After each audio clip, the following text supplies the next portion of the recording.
buku 1544. Sing aplikasi 1323. 15 Pak. Ya, halaman 688. Hadis 154. Halo? Matikan 15 matikan 44. 1544 dari 1544. Matikan. Iya, dari 1544. Saat ini 54. 154. Bas bin Hakim. Ya. Assalamualaikum warahmatullahi wabarakatuh. Waalaikumsalam. Innalhamdulillah nahmaduhu wa nasta'inuhu wa nastaghfiruh wa na'udzu billahi min shururi anfusina wa min sayyi'ati a'malina. Man yahdihillahu fala mudilla lahu wa man yudlil fala hadiya lahu. Asyhadu an la ilaha illallah wahdahu la syarika lahu wa asyhadu anna Muhammadan abduhu wa rasuluh. Allahumma shalli ala Muhammad wa ala alihi wa sahbihi wa man tabi'ahum bi ihsan ila yaumil din. Allah Ta'ala kita berkarim. A'udzu billahi minasyaitonir rajim. Bismillahirrahmanirrahim. Ya ayyuhalladzina amanu ittaqullaha haqqa tuqatih wa la tamutunna illa wa antum muslimun.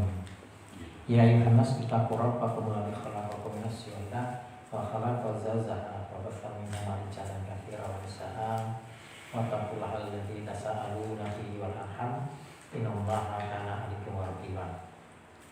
Ya ayyuhalladzina amanu taqullaha wa qulu qawlan sadida yuslih lakum a'malakum wa yaghfir lakum dzunubakum wa may yuti'illaha wa rasulahu faqad faza fawzan 'azima. Fa inna asdaqal hadits kitabullah wa khairu hadyi hadyi Muhammadin sallallahu alaihi wasallam wa amdalil bid'ah wa kullu bid'atin dhalalah wa kullu dhalalah finnar. Alhamdulillah rabbil alamin. Marilah kita senantiasa panjatkan puji syukur dan tingkatkan iman takwa kita kepada Allah Subhanahu wa taala. Mudah-mudahan syukur iman takwa pada sedaya selalu mendapatkan limpahan nikmat wilujeng sehat lengan dan ditetapkan dalam keadaan iman Islam ila yaumil qiyamah karena rahmat dan ridhonya. Kita sampai pada hadis yang 1544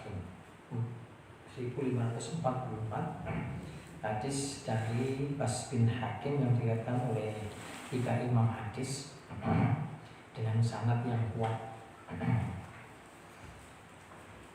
Imam 3 imam yakni tadi ini akhrajahu misalnya 3 imam hadis ngeten iki rada bingung kula. Tapi nek ndelok tulisan Arabe akhrajahu salah itu berarti Imam Bukhari, Muslim sama Imam Ahmad. Jadi 3 imam itu yang dimaksud adalah Imam Abu Bukhari, Muslim sama Imam Ahmad. Itu imam hadis ya. Dibedakan antara imam hadis sama muhaddisun sama al-hafidz sama ahli hadis. Itu gelar-gelar berkaitan dengan kemuliaan, berkaitan dengan pendalaman terhadap hadis. Imam hadis itu yang pertama kali dulu menelusuri tentang hadis ini, kemudian membukukan, mencatat dan membukukan. Yaitu wa'an Bas bin Hakim an abihi dari ayahnya, an jadihi dari kakeknya, kata Rasulullah SAW, wailun lilladzi yuhadditsu fayahtiba liyub hikabihil kaum. Telah bersabda, kecelakaanlah wailun likuli umat, wailun celakalah lilladzi bagi orang-orang yang yuhadditsu yang mengabarkan hadis, mengabarkan fayahtiba tetapi berdusta. Karena apa? Karena liyub hikabihil kaum, hendak membuat orang-orang itu tertawa dengan itu. Enyeklah. Wailun lahu, kecelakaan baginya. Suma wailun lahu, kemudian kecelakaan baginya. Digelarkan oleh dia imam yang 3, yaitu tadi sampun tersebut. Yang dimaksud imam yang 3 adalah Bukhari, Muslim, Imam Ahmad.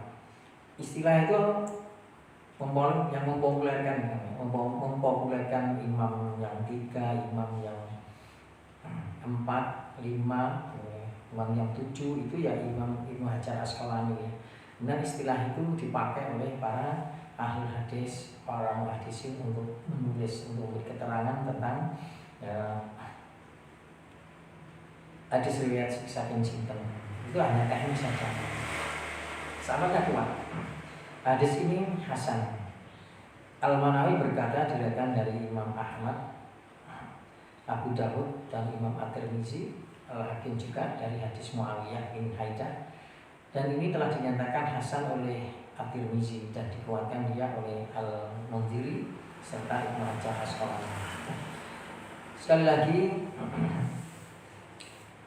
masalah ini dihasankan, dikuatkan, itu artinya para imam itu meneliti. Jangan dipahami sebagaimana tulisannya. Misalnya Tahrij Al-Albani, tidak boleh sebenarnya. Albani itu adalah ya muhaddisun ya, abad terakhir ini, bahkan abad yang ke-21. Tapi kadang-kadang ditulis dengan mengeluarkan hadis. Sebenarnya tidak boleh mengeluarkan hadis ya oleh imam-imam itu ya. Oleh karena itu pemahaman kita harus diapalinkan. Artinya ketika ditahrij oleh imam itu, oleh ahli hadis zaman sekarang itu berarti diteliti. Termasuk ini, kalau Imam At-Tirmizi termasuk imam hadis orang masalah. Dinyatakan oleh Imam Tirmizi hasan itu tidak masalah. Karena dinyatakan hasan oleh ulama-ulama sekarang konteksnya ilmu hadis tidak boleh. Sehingga kalau ada tulisan semacam itu ya kita pahami jadi telah diteliti oleh diteliti oleh ahli hadis itu, dia menilai hadis itu hasan dan seterusnya. Ibnu Hajar berkata hadis ini dinyatakan diriwayatkan oleh perawi yang 3 dengan sanad yang kuat. Maksud hadis ini adalah hadis ini berisi ancaman yang sangat keras terhadap orang-orang yang berdosa dan orang yang mendengarnya tertawa. Artinya di sini tinggal bahan ejekan, penghinaan, kezaliman terhadap saudaranya. Telah disebutkan beberapa dalil-dalil yang keharaman berdusta, di antaranya Allah Subhanahu wa taala dan janganlah kamu mimpi apa yang kamu tidak punya kemampuan tentangnya. Wala ta'fu ma laysa laka bihi ilmun. Inasam awal tu'ata dulu baikan mas'ul. Karena semua itu akan dimintai pertanggungjawaban. Artinya ilmu itu ya ada pada petunjuk Allah dan ada pada perkataan Rasulullah SAW. Hati Rasulullah SAW sebagai petunjuk itu ya ucapan qauliyah, takririah dan amaliyah, fi'liyah dari Rasulullah SAW. Tiada satu ucapan yang diucapkan melainkan ada malaikat yang mengawasi yang selalu hadir.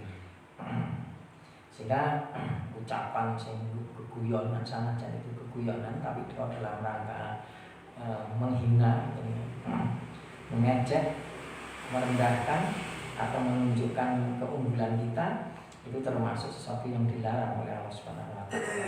Sebagaimana hadis menikah.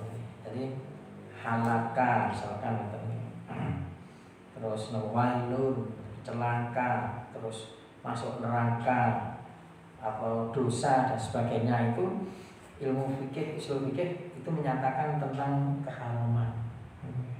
Tapi kalau aku tidak suka, murka, mungkin belum tentu itu haram. Itu mesti perlu penegasan lagi dari keterangan-keterangan yang lain menunjukkan itu haram.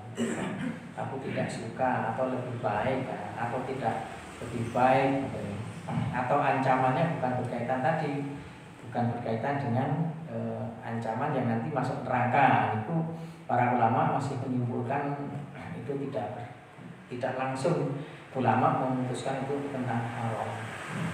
Nah, kalau ini celakalah nanti berarti haram. Jangan aja orang ini kalimat haram, haramun, naha, lanahia dan seterusnya. Innal kadzaba yahdi ilal fujur.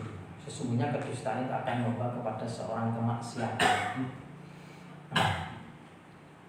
Dan innal fujur dan kemaksiatan itu akan menjerumuskan seorang dalam neraka. Ini yahdi ilal nar. Fa in rajula la yahdibu wa tahrul kadziba hatta yaktaba indallahi kadzaban. Dan sesungguhnya tidaklah seorang itu berdusta dan terus berupaya untuk berdusta, melainkan Allah akan mencatat sebagai seorang pembohong. Nah ini mulane awake dhewe iki sampun pelakon-pelakon nek berkaitan dengan kebohongan, berkaitan kemalasan, berkaitan apa yang menjadi kekurangan di saudara kita, yang itu tidak menjadi tabiatnya, yang itu tidak menjadi karakternya, maka kita mengingatkan, jangan menghukumi sebagai pembohong. Termasuk kebid'ahan juga Pak. Jadi kebid'ahan itu saudara kita melakukan kebid'ahan, kalau dia itu tidak melakukan satu kebid'ahan yang dia itu mempunyai keyakinan yang bahwa itu satu kebid'ahan, terus kemudian dia melakukan sendiri, pemikiran-pemikiran itu kalau itu diperbolehkan, ya kita tidak bisa mengatakan orang itu ahli bid'ah. Dia melakukan bid'ah, betul. Seorang yang melakukan kebohongan itu pembohong, iya, tetapi aja dicap pembohong kayak yang ini mau ya. Seorang yang melakukan kebid'ahan pun juga tidak bisa kita harus mengatakan dia ahli bid'ah. Ahli bid'ah yang dihukumi sebagaimana ahli bid'ah. Dia punya dosa besar yang harus kemudian kita incer, yang harus kita benci, yang harus kita singkirkan dan sebenarnya tidak. Ini tapi hati-hati sekali lagi Pak. Hati-hati untuk masalah itu. Saya hanya mengatakan itu secara normatifnya saja. Tetapi sekali lagi, untuk menilai seseorang itu jatuh kepada pembohong, sudah menjadi statement atau menjadi statusnya, apakah itu pembohong, apakah itu pelaku maksiat, apakah itu ahli bid'ah dan sebagainya, bukan kita yang jadi masalah. Yang harus kita perhatikan itu. Ya kalau kita bicara, kalau kita melajari di ilmu-ilmu tentang itu menunjukkan dia ahli bid'ah, menunjukkan dia ahli maksiat, ya kita harus hati-hati. Tapi kalau kita juga jangan terlalu kemudian ngecap orang, jangan cedek dengan orang itu, oh iya. Tapi dalam rangka hati-hati, kecuali kalau itu betul dan itu dinyatakan oleh ulama bahwa orang itu ahli bid'ah, orang itu pembohong dan sebagainya baru. Nah, ini semua dalam rangka mendahulukan maslahat daripada kita mencegah, mencegah mudarat daripada kita mengambil manfaat. Jadi mencegah mudarat harus didahulukan daripada kita mengambil manfaat. Salah satu diantaranya itu. Coba bayangkan kalau kemudian justification atau kemudian memutuskan atau ngecap wong mau sebagai ini hanya atas dasar orang itu memahami Al-Quran, sanajan itu sudah dasar Al-Quran, terus kategorinya belum dia itu sebagai seorang mufti, dia itu kategorinya belum sebagai seorang yang diakui sebagai punya kewenangan untuk memberikan satu keputusan. Setiap orang nanti bisa menilai, Pak. Nah, setiap orang bisa menilai. Oh, saya mau minta dokter dengan dokter yang lain bisa saling menghina. Anakku iso ngarani aku iso ngarani kowe. Sing kono ya ngono, kowe iso ngarani aku akhirnya tarung dede rampung Pak. Kalau itu seorang mufti Pak, sekali lagi mungkin mufti itu juga mengetahui bahwa itu orang itu ada bahayanya. Tapi kadang-kadang ketika berfatwa bisa saja tidak menjatuhkan kepada dia kebohongan karena apa? Pertimbangannya banyak Pak. Kemaslahatan yang jelas. Kemaslahatan, pertimbangannya di situ. Nah ini sing repoti sing angeli awake dhewe berkon manut awake dhewe ngakoni ngganani wong sing ngeten iki terus manut karo ulama iki sing angel. Sing angeli ngoten niku. Tapi nek dhewe sapa nek dhewe wis pinter, pancen pinter. Tapi pinter apa ora durung kategori sebagai seorang mufti tetap durung bisa berfatwa. Dokter sekalipun tentunya, bisa bahasa Arab, bisa mengatasi Al-Quran, bisa menerjemahkan hadis dan sebagainya, itu belum harus diakui oleh komunitas kaum muslimin, para ulama yang lainnya juga. Nah, awalnya bermain mawon. Nah, ini fitnahnya hari itu di situ. Fitnahnya hari ini bagi umat seperti itu. Jadi umat sudah kemajuan, sudah kewanen. Nah, inilah. Sehingga persatuan itu tidak terjadi. Ini kan akhlak, bicara tentang akhlak Pak. Kalau kita baca di kitab Riyadhus Shalihin bab nasihat. Bab nasihat itu yang disampaikan oleh Imam Nawawi yang pertama kali yang dijadikan dasar untuk nasihat itu surat Al-Hujurat. Innamal mu'minuna ikhwatun, saudara. Bahwa orang mukmin itu satu saudara yang dijadikan dasar pertama kali suratnya itu. Artinya apa? Bahwa nasihat itu yang dipakai untuk nasihati seseorang. Nasihat kan bisa ngelengke, bisa ngarani, bisa menjustifikasi, itu termasuk daripada nasihat. Itu harus atas dasar seorang itu saudara. Artinya ojo nganti ada perseteruan, ojo nganti ada perselisihan, ojo nganti ada jutaan, ojo nganti peperangan lah ini. Itu yang dimaksud katanya. Jangan sampai ada. Kuwi hati-hati sosok keturucut katanya. Intinya pola pikirnya seperti itulah. Kita harus mengedepankan itu. Akhlak yang kita depankan. Akhlak itu orientasinya atau parameternya ya tidak terjadi perselisihan. Imam Nawawi berkata, ketahuilah sesungguhnya asal hukum dusta itu adalah haram, tetapi dibolehkan di dalam beberapa perkara. Secara umum, setiap perkara terpuji yang mungkin untuk meraihnya tanpa harus berdusta, maka diharamkan untuk berdusta.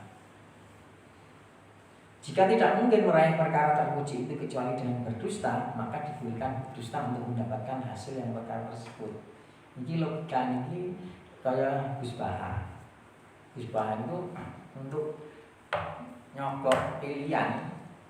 Ini kan secara umum nyogok kan riswa kan ora oleh tinggal pilihan. Lah ini enenge wong apik karo wong elek. Wong elek ya melakukan apa jenenge? Sogokan. Lah nek wong mukmin ora melakukan sogokan, nah nek ora melakukan sogokan akan kalah. Maka sogokan dilakukan. Padha karo menipu ngene mau. Kalau kita tidak bisa kecuali hanya dengan menipu, maka mesti kita harus melakukan sebuah penipuan. Tetapi ini jangan didasarkan boleh Pak. Sekali lagi ini. Hukum itu tetap. Nah ini yang harus kita perhati. Kalau syariat itu bisa berubah-ubah. Jadi kan syariat itu cocok dengan zaman, cocok dengan tempat. Kalau fikih itu tetap. Yang namanya babi itu sampai kapanpun haram. Yang namanya berdusta itu tadi sudah dikatakan itu haram apapun keadaannya. Kalau dalam konteks semacam ini diperbolehkan itu bukan halal, dimaafkan ini. Pengertian kita dimaafkan. Dia makan babi dalam keadaan darurat dibolehkan, bukan babinya yang halal. Kita dimaafkan untuk makan, bukan halal, tetap haram. Dusta itu tetap haram. Apa kamu mau tahu? Aku nek orang kalau fikih itu tidak tetap, dia jadi ngapusi terus, aku boleh-boleh alasan supaya bisa ngapusi. Aku rampung, aku dihapusi, aku yang ngapusi keten. Itu alibi dari ini. Ya nanti alibi, alasan yang tidak ada dasarnya, memperbawa diri, mempertahankan diri. Kamu ide bukan seorang ahli hukum, bukan ahli agama, bukan ahli fikih. Alibi itu mau jenenge ya.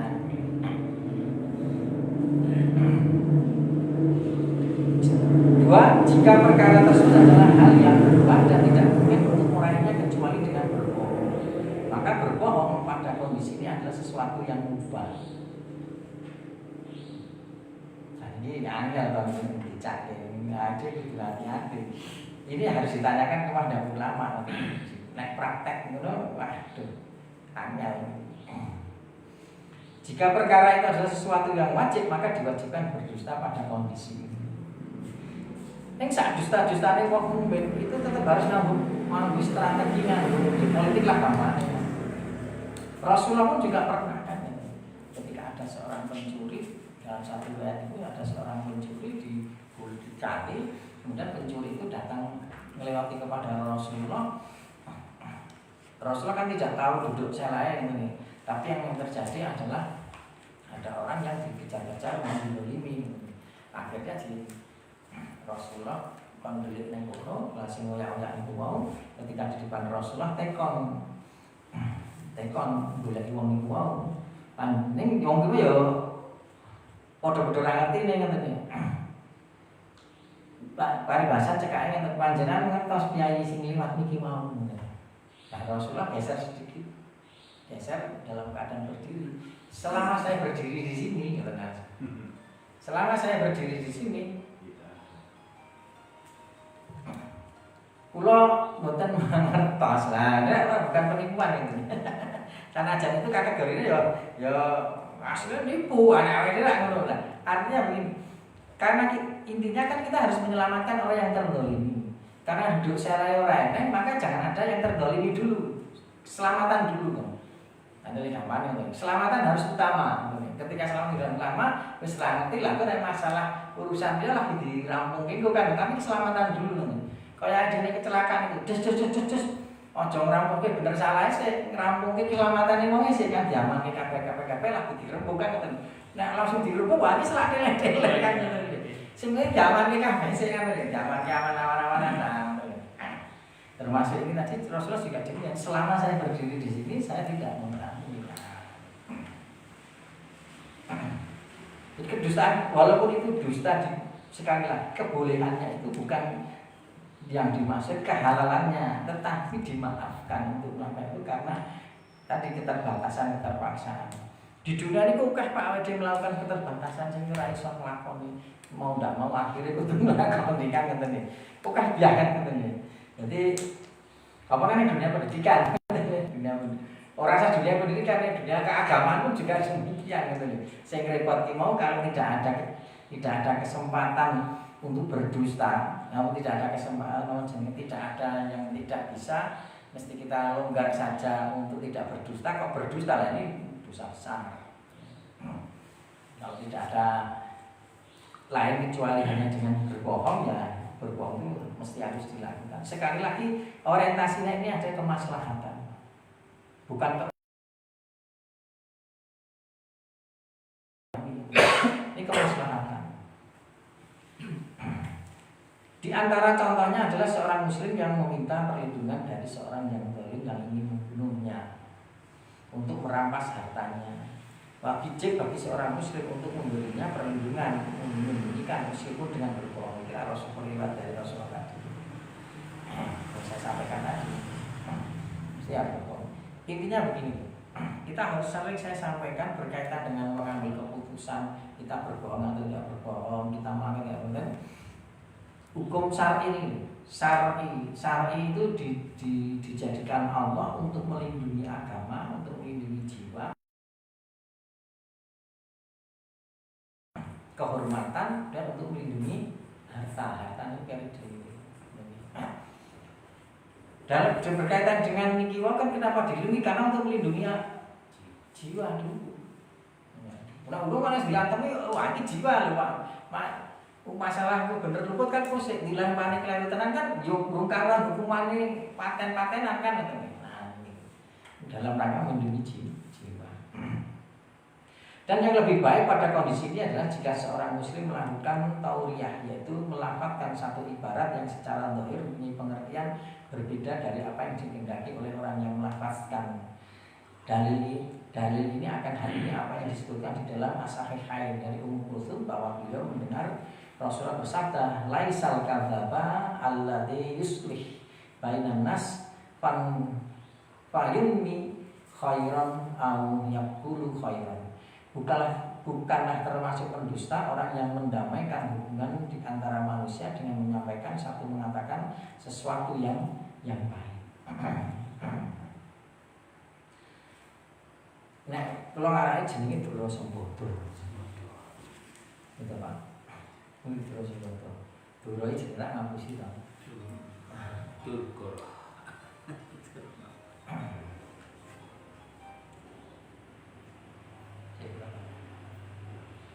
Tekan sini. Iya.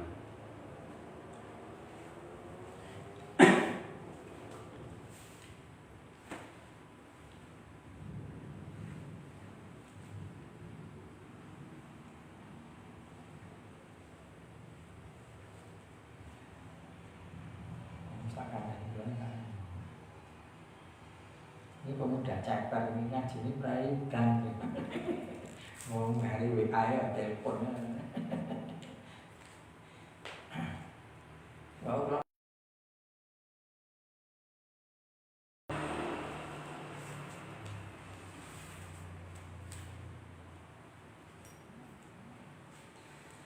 Terus sembota itu kita harus menipu, kamu kok kita salah. Tapi harus aku salah Pak yang penting. Ketika kita menipu, karena kita mengatakan itu haram, kata-kata hanya Allah memberikan keringanan kepada kita, memberi maaf, sehingga kita tetap merasa bersalah. Tetap merasa bersalah. Jadi yang lakoni kan karena tidak bisa. Tidak mungkin tidak harus melakukan gitu, tidak mungkin tidak mesti harus melakukan. Contohnya mana ada yang mau dahar. Saya kira Arab di wong kopi dahar oke wis rekoso weteng ngono.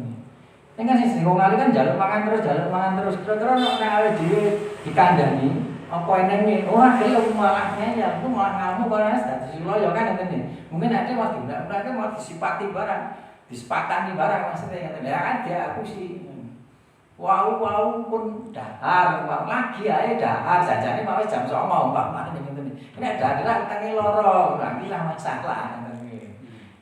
Akhirnya mau ndak mau kan ngene. Oke awake dhewe nek berkaitan dengan dosa mboten niku wau, nek kaitane karo wong tuwa oke Pak. Opone wong tuwa sing macem-macem Pak. Kula bisa nggih ngoten, kudu kok nelpon putrane kudu tekan saiki sesuk engko kudu tekan ngene niku lho. Wah, aja suka daleme Surabaya apa Jakarta. Wah, etok-etok kan ditelepon lah. Telepon ke kancane apa tanggane ora iso ngene lah rampung. Ha telepon ke tenan ngono ngene ngaku pas.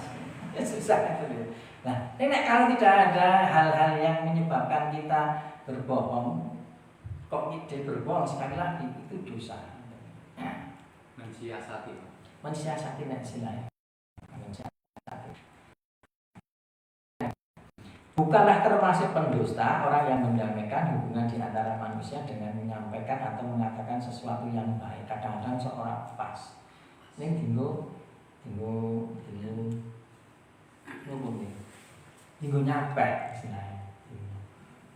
Oh itu kamu sinandani aku ngomong sama. Padahal itu kan ada pikir sih loh ya. Karena aku sih mungkin tak kerampungannya ya, pikir kayak gini rampung. Padahal hari ini kerjaan rampung itu pikir gitu. Gitu nyampe. Nah ini kan awal orientasinya adalah kemaslahan. Lam asma'u. Tidaklah pernah saya mendengar Rasulullah SAW memberikan satu rukhsah keringanan bagi seorang untuk berdusta kecuali pada 3 hari. Rukhsah tadi dibolehkannya berdusta itu rukhsah bukan halal sekali lagi. Pada saat perang, untuk mendamaikan orang-orang yang sedang bertikai. Dan ketika seorang lelaki merayu istrinya untuk istri atau istri merayu suaminya. Kira-kira jenenge ketika ini bojone jenengan lemu jangan ngomong ayu. Oh asli lho, ngomong ayu. Jujur-jujuran lemu ayu wae. Bojone dhewe ya ayu. Ah iya. Nek asline ayu ora. Nek lemu kan ora ayu, nek tetep ade ngomong ayu kan. Anak aku ngomong, wah lemu bojoku lemu ayu ambel ora. Bohong jelas. Ini kita kan dadi bojone ade kita harus ngomong ayu. Karena apa? Ya ki mau ayu nyasati ki mau. Ayu ki ora mergo fisikmu. Pancen kowe ayu ditimbang liyane umpamane ngoten iki ya ayu tenan ngono. Sama. Bojo kula niki lemu lho. Jadi terus dia dadi 70 besok mate. Wah, sangat tawane gede. Anak kula iki ngoten lemu ngoten.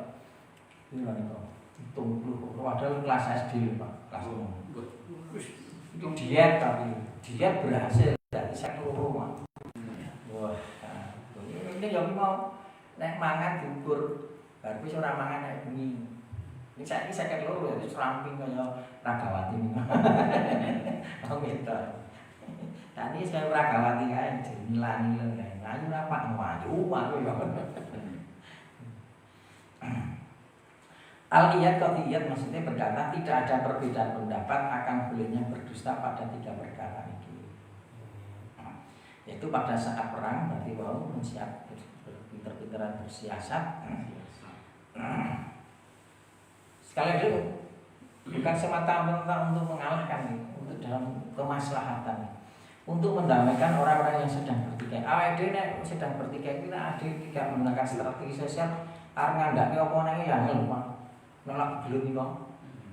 Wah, misah wong belut iki pas belut iki wae lek ndare kalimat-kalimat sithik-sithik, bombong sithik-sithik ngenggok ngono kuwi yo wae tenan ngoten. Kadang-kadang kita mesti wis ngurus aku kaya ngene kok. Ki wong belut des mati ndak kok.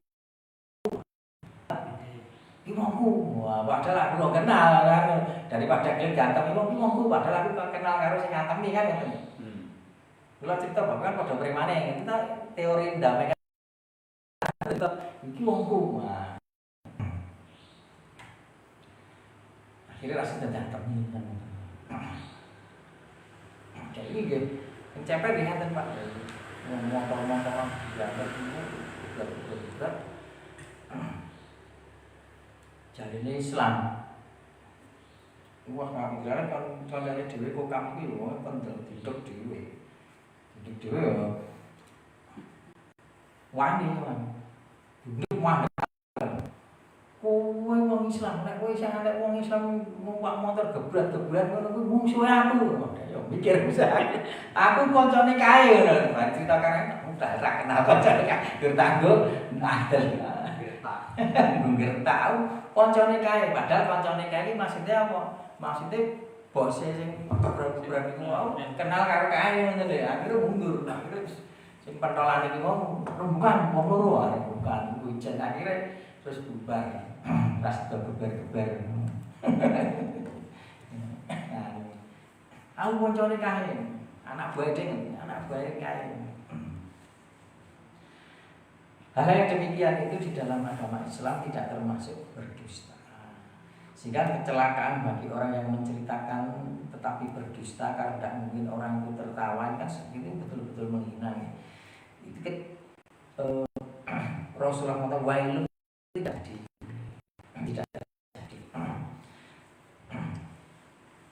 Celakalah itu tidak akan menimpa kepada orang yang berdusta memang dia berdosa dalam kondisi yang diperbolehkan oleh syariat.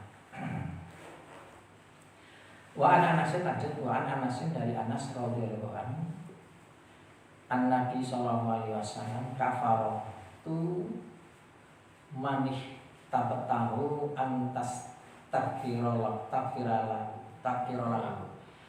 Kafar itu denda dari orang-orang yang tebusan, dari orang-orang yang telah engkau hibah, yaitu dengan memakan api baginya.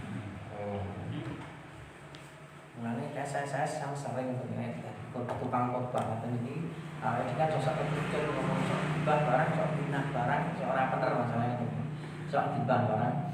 Kita bicara apa dengan pengajian, bicara tempat, bicara keadaan, bicara apa jenisnya cerita, diksi atau narasi. Terus kemudian bicara orang itu disebutkan dalam rangka untuk pengajian itu tidak termasuk ghibah.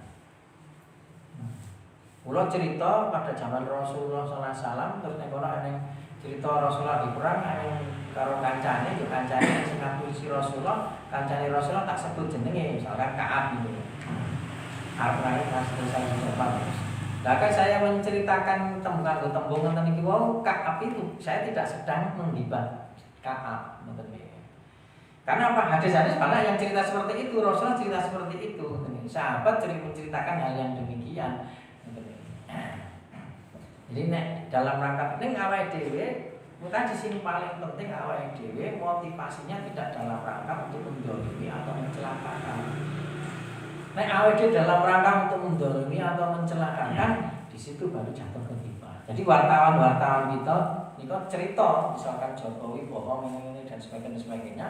Kalau itu memang sekedar berita untuk diketahui orang, untuk mengetahui diambil manfaatnya, itu tidak termasuk ghibah. Cerita kan menyebut Jokowi juga kan. Nah, tapi kalau menyebut Jokowi bohong, tapi di sini ada tendensi untuk menjatuhkan Jokowi, untuk menjatuhkan ada tendensi yang tidak baik lah. Itu namanya bisa jatuh ghibah kalau berita itu betul-betul terjadi. Kalau tidak terjadi ya ini terjadi fitnah. Kalau tidak ada tendensi ya kalau itu memang konsumsi untuk publik berita itu untuk diketahui agar kita bisa mewanti-wanti bahkan kita bisa membela karena ada kezaliman, justru itu diucapkan itu bukan gibah.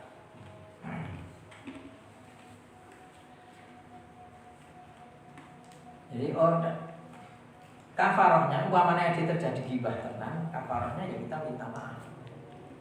Makanya sering nek wau penceramah-penceramah itu mesti ditutup dengan minta maaf. Atau nek rada baku niku baku kakuan yang benar